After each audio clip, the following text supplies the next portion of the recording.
정치가 민생을 챙기지는 못하고 정쟁만 일삼는다는 그런 국민들의 지적이 많습니다. 야당은 기본적으로 정부 정책을 감시, 견제, 비판하는 것이기 때문에 정부의 또는 정부 정원들의 불법행위, 범죄 행위에 대해서 지적하는 것이 너무나 당연합니다. 그런데 이 정부가 민생을 챙겨야 되는 제1차 책임을 지고 있으면서도 민생은커녕 오로지 정쟁에만 매달리고 있습니다. 이 정권을 규정하는 단어들이 참 많습니다. 양부구육, 양머리를 걸고 개고기를 판다. 또는 말만 한다. 그런데 요즘은 이 말로만 하는 정권, 말로만 정권이라는 그런 별칭도 매우 공감이 갑니다. 이 정권에 소속된 인사들은 어찌된 판인지 정말로 한 말을 자기가 해놓고 기억을 못하는 건지 아니면 아무 의미 없이 한 말이어서 의미를 두지 않는 것인지는 모르겠는데 스스로 한 말을 아무 때나 함부로 뒤집습니다. 그 중에 하나가 조금 전에 주철은 최고위원이 말한 것처럼 쌀값 20만원 지키겠다. 이거 윤석열 정부의 공약이었어요. 전 국민에게 한 약속이었습니다.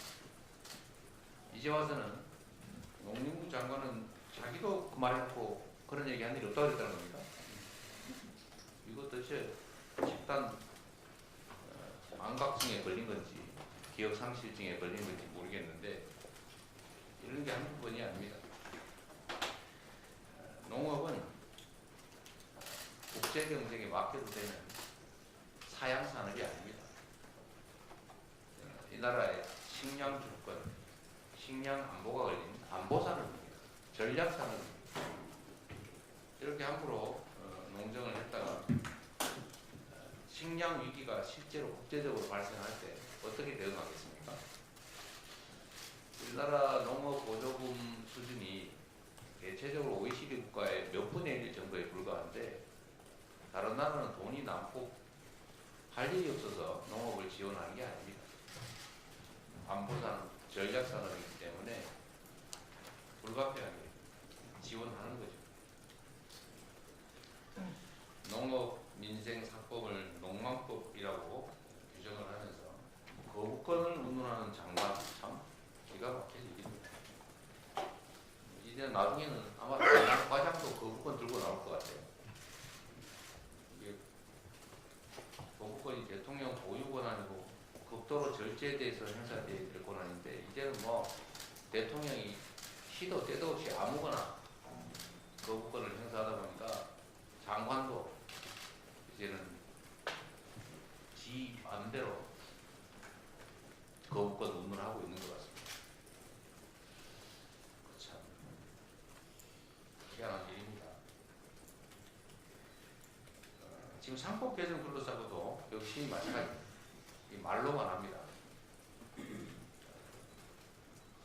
정부 여당의 주요 인사들이 거의 다 이거 상법 개정해야 된다고 하지 않았나요?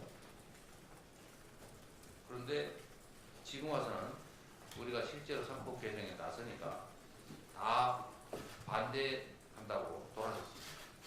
미안하다는 말도 없습니다. 왜 과거에는 상법 개정을 하겠다고 먼저 설레발을 치더니 이제 와서는 반대 입장으로 오히려 상법 개정을 하겠다는 것을 방해하고 나서는지 이유라도 한번 들어봤으면 좋겠습니다.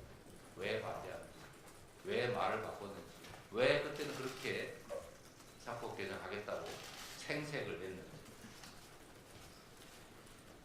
대한민국 경제가 실제로 매우 심각합니다. 현장에서 만나는 기업인들은 대놓고 말은 못하겠고 저 참으로 걱정된다고 얘기합니다. 혹시 공개적으로 말했다가 정부에 보복당할까봐 두려워하는 거죠. 이게 무슨 나라가 이렇게 됐습니까? 혹시 말하면 압수수색 당하지 않을까, 세무조사 당하지 않을까, 미움받지 않을까, 불이익 당하지 않을까, 왜 이런 걱정을 해야 됩니까? 지금 기업인들이 그러고 있습니다. 정부 정책에 뭐가 부족합니다. 라고 말을 못하고 있어요. 그러니까 개선의 여지가 아예 없습니다. 문제를 지적해도 고칠까 말까인데 문제 지적 자체가 봉쇄되고 있습니다. 이러다가 벌거벗은 임금님이 됩니다. 이걸 막으면 누가 지적하겠습니까? 여하튼 경제가 경기 순환 차원에서 나빠지는 수준을 벗어나서 경제의 기본 펀더멘털 토대가 무너지고 있습니다. 다시 복구하기 어렵습니다. 그 중에 하나가 이 주식시장이 훼손 망가지고 있는 것입니다. 주식시장이 망가지는 원인은 전에도 말씀드렸지만 한 4가지 정도로 분명합니다. 다 정부 탓입니다. 명백합니다. 정부의 산업 경제 정책이 없습니다. 대한민국 경제가 어디로 갈지, 대한민국 산업을 어느 방향으로 끌고 갈지에 대한 비전 제시, 정책이 전혀 없습니다. 그냥 방치입니다. 자유의 이름으로. 시장에 맡긴다고 해놨는데 시장에게 방향을 제시하는 게 정부 역할 아닙니까? 정부 정책, 산업 정책이 없고, 두 번째로는 자본시장의 생명은 공정성, 예측 가능성, 합리성입니다. 그런데 주가 조작, 경영권, 지배권 남용 이게 횡행합니다. 그런데도 처벌도 되지 않습니다. 힘만 세면 다 봐줍니다. 이런 불공정, 불투명, 불합리한 시장에 국제 자본들이 투자할 리가 없습니다. 있는 투자 자금도 빼가죠.